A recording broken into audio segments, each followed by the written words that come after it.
Bonjour, bonjour. Vous écoutez la voix de Monsieur David Agbetimessan, directeur des études au complexe scolaire Wakami Soko et aussi prof de biologie et chimie. Donc aujourd'hui, nous allons commencer à dessiner la coupe d'un osselon. Nous allons essayer d'apprendre comment ça se dessine, comment commencer, quelles sont les étapes pour que ça soit facile à dessiner. Donc là, vous avez le schéma devant vous. Et quand nous allons commencer, vous allez voir que nous allons essayer d'aller tout doucement en faisant de petits pointillés pour essayer de dessiner un contour du schéma, de très petits pointillés. Donc, on a le schéma sous les yeux, on fait de petits pointillés en descendant. On commence par la tête de l'os, ensuite le corps de l'os. Vous voyez que la tête est un peu élargie, mais le corps de l'os ne dépasse pas 2 carreaux. Dans son épaisseur, on ne dépasse pas 2 carreaux. Donc, et on fait aussi l'autre tête qui est la tête du bas. Donc, les têtes sont appelées des épiphyses et le corps de l'os est appelé la diaphyse.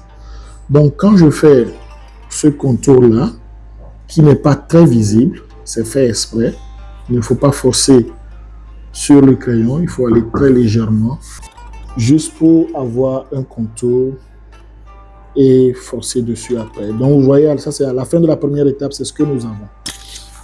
Donc, maintenant, la deuxième étape, quand j'ai mon contour qui est bien fait, la deuxième étape va consister à dessiner, à appuyer sur les contours, appuyer sur les contours pour que maintenant ça soit très très bien visible.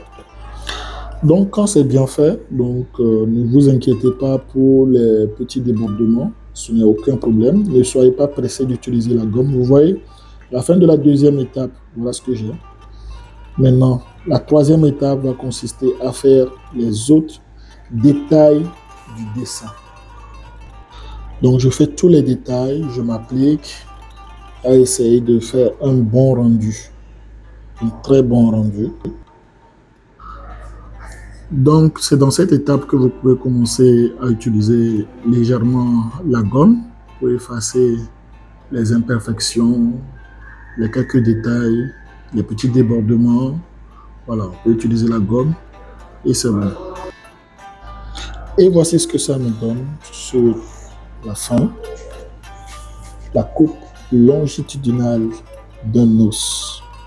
Coupe longitudinale d'un os. Un os long, bien sûr. Ça peut être un fémur. Et voilà, bien fait. Merci.